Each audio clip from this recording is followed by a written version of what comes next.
Si sos jubilado y estabas esperando encontrar el depósito de los 70.000 pesos completos en tu cuenta este lunes, tenés que frenar todo lo que estés haciendo ahora mismo porque las reglas de ANSES acaban de cambiar para vos. Lo que vas a ver reflejado en tu recibo no es un error del sistema ni una equivocación del banco, sino la aplicación de un nuevo esquema de pagos que nadie te explicó con la profundidad necesaria y que podría dejarte con mucho menos dinero del que tenías presupuestado para enfrentar esta semana. El bono que todos daban por sentado ha sufrido una modificación estructural que afecta directamente a quienes hicieron un esfuerzo extra durante su vida laboral para cobrar un poco más que el haber mínimo. Antes de entrar en el detalle técnico de los números y explicarte paso a paso cómo calcular tu cobro exacto para que no te lleves una sorpresa desagradable frente al cajero, quiero pedirte que te sumes a nuestra comunidad para estar siempre un paso adelante de estos cambios que ANSES suele comunicar a último momento. Suscríbete al canal ahora mismo, dale un me gusta a este vídeo si valorás que te contemos la verdad sin vueltas y déjanos un comentario abajo con la palabra bono para que sepamos que este tema es el que más te preocupa hoy en día. Tu participación es fundamental para que esta información vital no se pierda y llegue a cada abuelo y abuela que en este momento está contando los días para cobrar y necesita previsibilidad sobre sus ingresos. La situación es mucho más compleja de lo que parece a simple vista y plantea un desafío enorme para el bolsillo de millones de argentinos.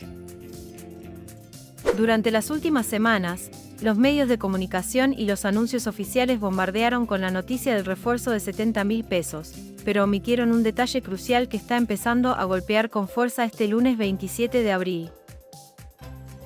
Resulta que ese monto dejó de ser un pago fijo y universal para transformarse en una variable que se ajusta, se achica y, en algunos casos, se desvanece por completo.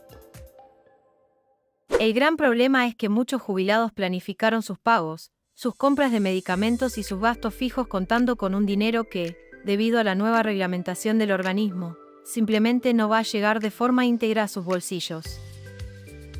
Este lunes entramos en una etapa clave del calendario de pagos de abril porque comienzan a percibir sus haberes aquellos jubilados que superan el monto mínimo. Y es precisamente aquí donde el esquema de ANSES muestra su nueva cara. Hasta ahora, el refuerzo se venía aplicando de forma completa, sin descuentos ni vueltas, para todos aquellos que están en el escalón más bajo de la pirámide previsional. Pero a partir de hoy, el bono deja de ser una suma fija de 70.000 pesos para pasar a calcularse de manera proporcional. Esto genera una brecha de información y una sensación de incertidumbre porque, de repente, dos jubilados con haberes distintos van a recibir bonos distintos, y entender el porqué de esta diferencia es vital para no sentirse estafado por el sistema.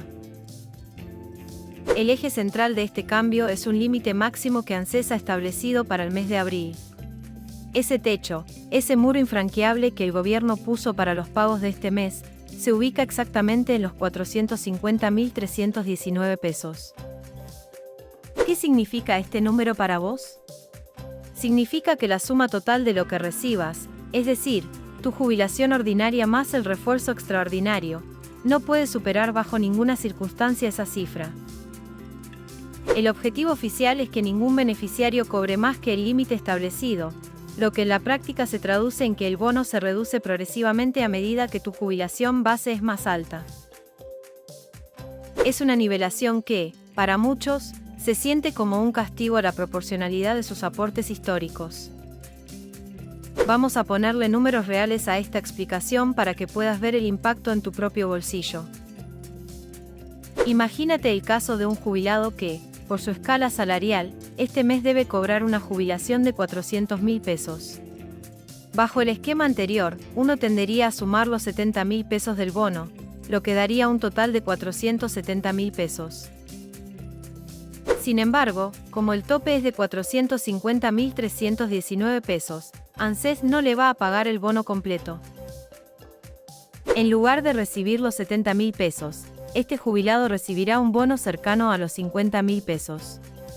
Esos 20.000 pesos de diferencia que desaparecen son el resultado directo de la aplicación del tope proporcional. No es un descuento por ley, es simplemente que el bono se derrite para no saltar el techo permitido. Pero el recorte se vuelve todavía más drástico a medida que los haberes suben apenas un poco más. Si tu jubilación es de 420.000 pesos, la situación es aún más restrictiva.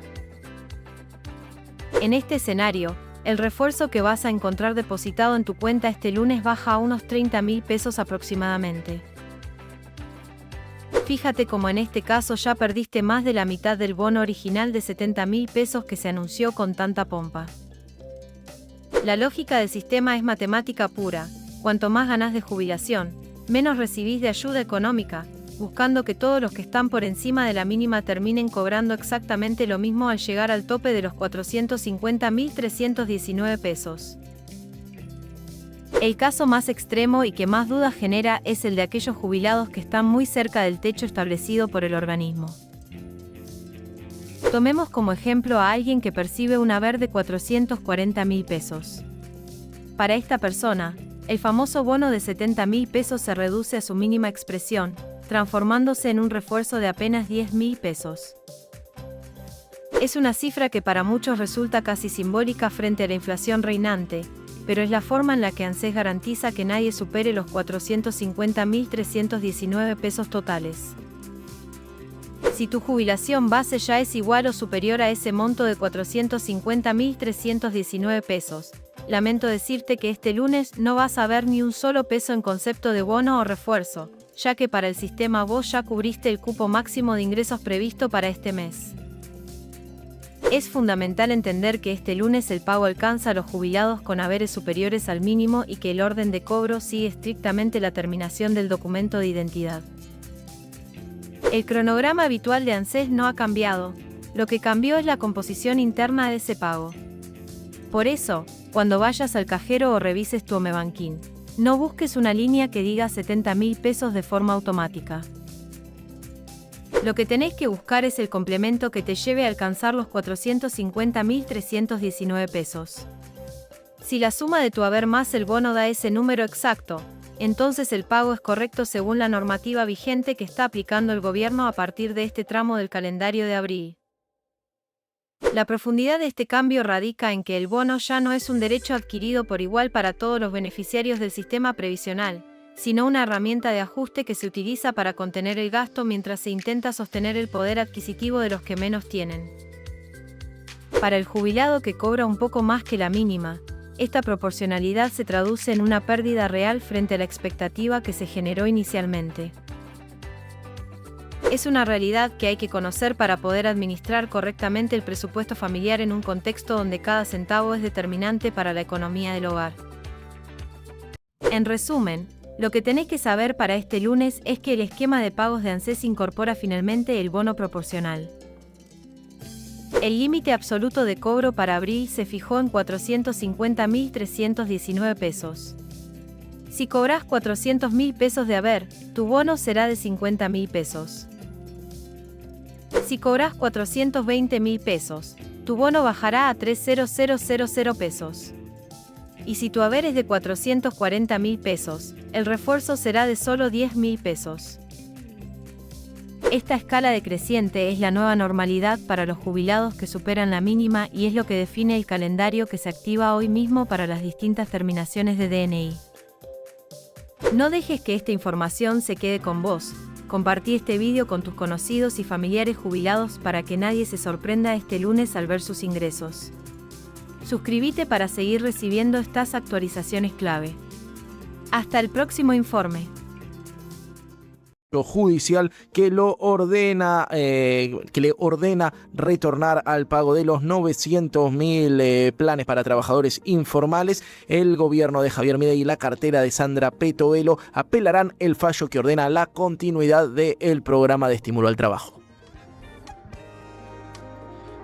Otro argentino fue detenido en Brasil por injurias racistas en Río de Janeiro. Es el segundo incidente recientemente, luego del caso de Agostina, la abogada santiagueña, detenida por un episodio semejante. La discusión ocurrió en un supermercado, en una zona turística de Brasil. El argentino José Luis Haile, de 67 años, fue detenido allí luego de insultar a la mujer brasileña, según informa el diario O Globo.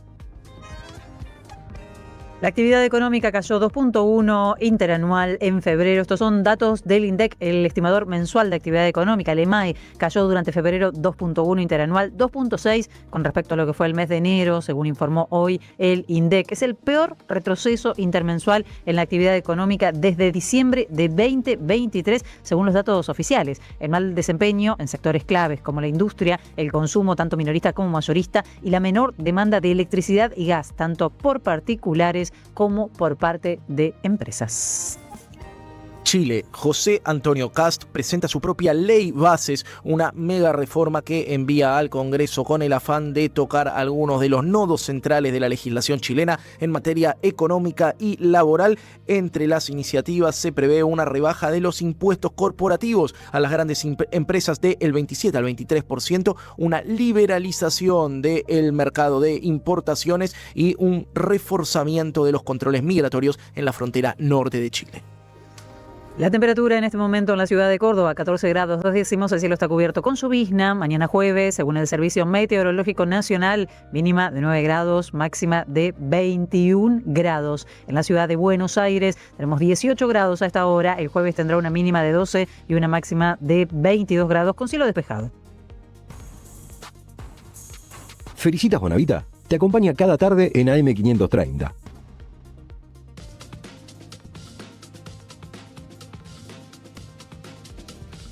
Bueno, yo podría decir, pero qué buena noticia, hay un jubilado feliz en la Argentina, porque le han reconocido un reclamo que tenía. Bueno, que uno ya es mucho. Efectuando. Sí. El apellido es Menem. Parece que los Menem están sacando créditos. Pensé que era uno de la mínima, pensé que era uno de los que cobra 340.000. No, se trata de Eduardo Menem. En este caso es el padre de Martín Menem, que había hecho un reclamo. Yo había entendido, y que quiero consultarlo hoy a Eugenio Semino, había entendido que ya la Corte Suprema el año pasado en realidad le había confirmado que le reconocían ese beneficio. Eugenio Semino es defensor de la tercera edad. ¿Cómo le va, Eugenio? Gracias por recibirnos. ¿Qué tal? Qué gusto por saludarlo. Igualmente.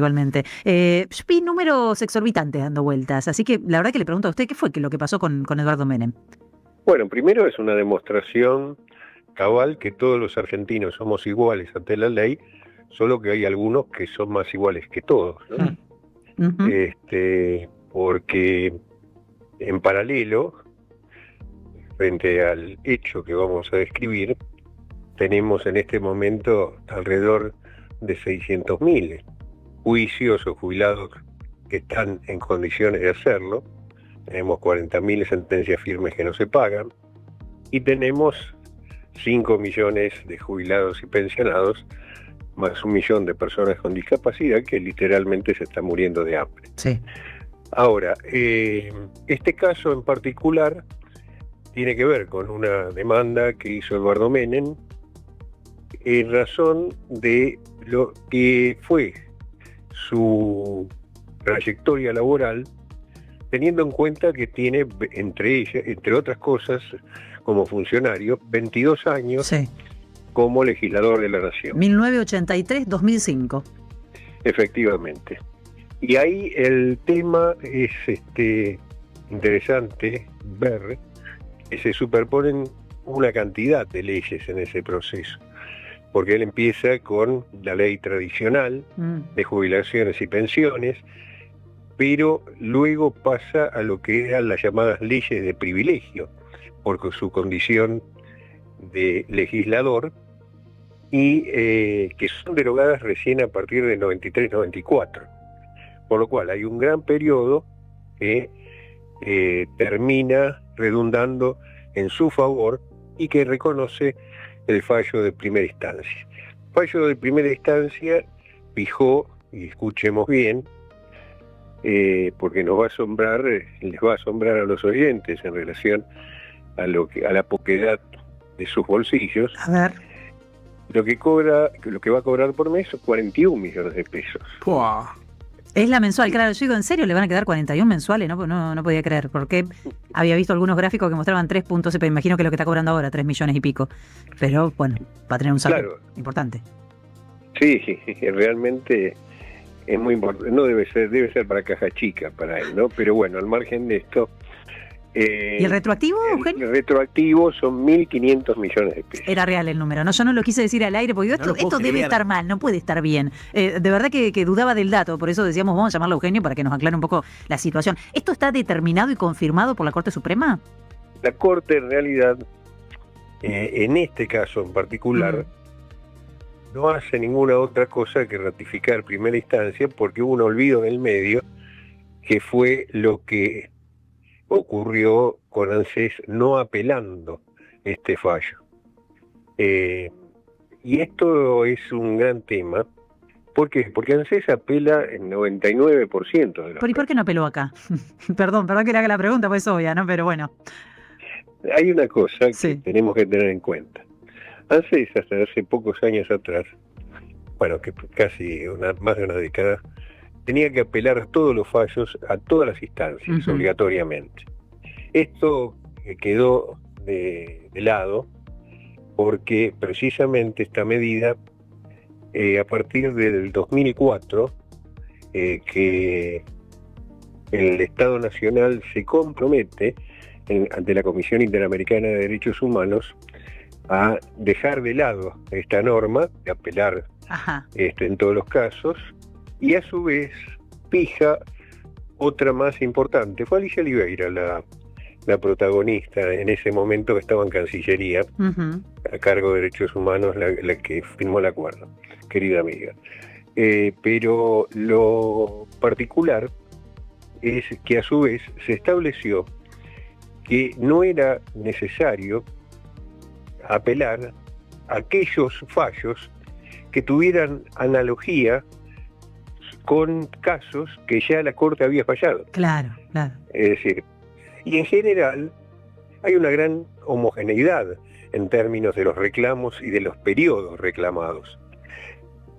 Pero ANSES, y esto fue transversal a todas las administraciones, siguió apelando, bueno, salvo en este tipo de casos, donde al no existir apelación, llega a la Corte, pero se declara desierto el recurso, porque no fue realizado por ANSES, ¿no es cierto? Desde el punto de vista legal, no se puede hacer mucho más. Desde el punto de vista político, creo que debiera hacerse mucho más. Y desde el punto de vista ético, quienes no nos dedicamos al tema político en particular, nos parece repugnante. Bueno, ¿no? la cuestión ética la venimos hablando hace bastante, por eso mencioné recién también el acceso a créditos hipotecarios de dos integrantes muy jóvenes de la familia Menem, cuando la mayoría de los argentinos, o de los laburantes, que tienen años de laburantes, no pueden acceder, ¿no? Pero, perdón que termino ahí de cerrar este tema para que nos quedemos charlando de eso si quiere, Eugenio. Entonces, esto quedó firme, todavía no está percibiendo esa jubilación, sabemos qué está pasando ahora, falta alguna instancia más. No, es cosa juzgada. Ya está. Yo todavía no sé si se está liquidando o no, porque bueno, no lo podemos saber. Pero corresponde, según está ya todo establecido, corresponde, va a cobrar el argumento ese retroactivo y esa será su jubilación, digamos. Tengamos presente que mientras esto ocurre, hoy el máximo jubilatorio para una jubilación ordinaria, que no es el caso que estamos tratando, está en 2.400.000 pesos, ¿no? El máximo. La mayoría de los jubilados, ¿cuánto cobra hoy? Mira, hay, como decía, 5 millones de jubilados y pensionados que a este momento, con el bono y toda esa historia, no llegan a 460.000. Es un chiste, no pueden comprar medicamentos, no pueden vivir con esa plata. Y la canasta del jubilado, la última que hemos conocido, con gastos de vivienda, está en 1.800.000 pesos. Porque es cierto que las jubilaciones, ¿no? Eugenio, nunca fueron, digamos, las jubilaciones en Argentina nunca dieron para tirar manteca al techo en los últimos años, pero por lo menos, qué sé yo, tenías medicamentos, tenías el PAMI, hoy no tenés medicamentos, tenés las jubilaciones pisadísimas, no tienen, por supuesto, acceso al crédito, digo, es una penuria, absolutamente. Mira, yo creo que es un tema, primero que el tema del jubilado no le importa a nadie, uno siempre carga las tintas como debe hacerse sobre el oficialismo de turno, pero no es un tema hoy en la agenda política. Vos fijate que hubo 2 sanciones de ley en agosto del 2024 y agosto del 2025, modificando la movilidad, que implicaba un aumento del 7.2% para todo el sistema, y algo que no debió haber sido nunca de otra forma, que es la incorporación y actualización del bono, la incorporación al haber, con su actualización correspondiente, que como sabemos hace 2 años que está congelado. Está en 70.000 congeladísimo, sí. pesos. Sí. Bueno, esto ocurrió en ese agosto del 24, se sancionó la ley en ambas cámaras, es decir, se sancionó, el presidente vetó, y algunos que habían apoyado la sanción después acompañaron el veto, y se silenció al respecto todo debate político. En aquel momento, y lo cuento porque está vigente al día de hoy, con mi compañero de andanzas en estas cosas, en todo lo que es judicial, el constitucionalista Andrés Gil Domínguez, Sí. hicimos un planteo de inconstitucionalidad de los fundamentos del veto. Y digo que está vigente porque lo hicimos en varias jurisdicciones del país, en Chaco, que es el que más avanzó, en el Juzgado Federal 2 de Resistencia, en Comodoro Rivadavia, en Ciudad de Buenos Aires. En Ciudad de Buenos Aires estuvieron un año, hasta diciembre del año pasado, discutiendo la competencia entre contencioso administrativo federal y seguridad social. Ahora, dicho esto, la litis se llegó a trabar finalmente a fin del año pasado, quiere decir que ya está en contestación de la demanda del Estado, etcétera, etcétera, con los tiempos vaticanos que tiene la justicia argentina, ¿no es cierto? Sí. Pero el 2025 se vota exactamente lo mismo. Y ocurre exactamente lo que pasó en el 24. Claro. Se vetó y se olvidó. Después venían las elecciones, etcétera, etcétera. Y nosotros hicimos lo mismo, con el agregado que incorporamos en la demanda con Andrés, un trabajo muy interesante. Hicieron varias universidades, una de ellas la Universidad Nacional de La Pampa, donde se establece, y demostramos recientemente, a través de un trabajo técnico, que pagar lo que establecía la ley sancionada y vetada no implicaba, como señala el gobierno en los fundamentos, alterar el superávit fiscal, tener que emitir dinero, ni nada de eso. Aún con esa demostración, vamos a ver, se trabó la litis también, eso está en el Juzgado Federal 2 de San Martín, provincia de Buenos Aires. Por lo menos queremos dar testimonio que tratamos de hacer algo. Porque, ¿qué pasa? Hoy lo que se está haciendo con los jubilados, que insisto, las políticas son históricas, de pagos incorrectos, de demandas internas, etcétera, etcétera. Este gobierno fue muy claro en la política de seguridad social desde que comenzó su tarea, que estableció que el superávit fiscal se iba a basar fundamentalmente en el ahorro, en la seguridad social y en la obra pública, bueno, suspensión de obra pública y después de otras cuentas menores que estamos viendo, ¿no? Sí. Pero ese superávit que se festeja gubernamentalmente todos los meses, lo están pagando los jubilados con su vida. Es el hambre de los jubilados, es la salud de los jubilados, realmente. Efectivamente. Es muy lamentable. Siempre, Eugenio, es muy claro. Le quiero agradecer mucho su tiempo y la claridad para explicarnos. Al contrario. Mandamos un abrazo grande. Fuerte abrazo. Hasta luego. Estamos escuchando a Eugenio Zambianich. Escuchaste los números, ¿no? 1.500 millones de pesos retroactivos. Eduardo Menem, hermano del expresidente, quien cumpliera un rol importante en lo que fue el Senado, en esos años de menemismo, con lo que fue la reforma constitucional y demás, hizo un reclamo. Y el año pasado, que esto quedó tuvo este paso por la Corte, cuando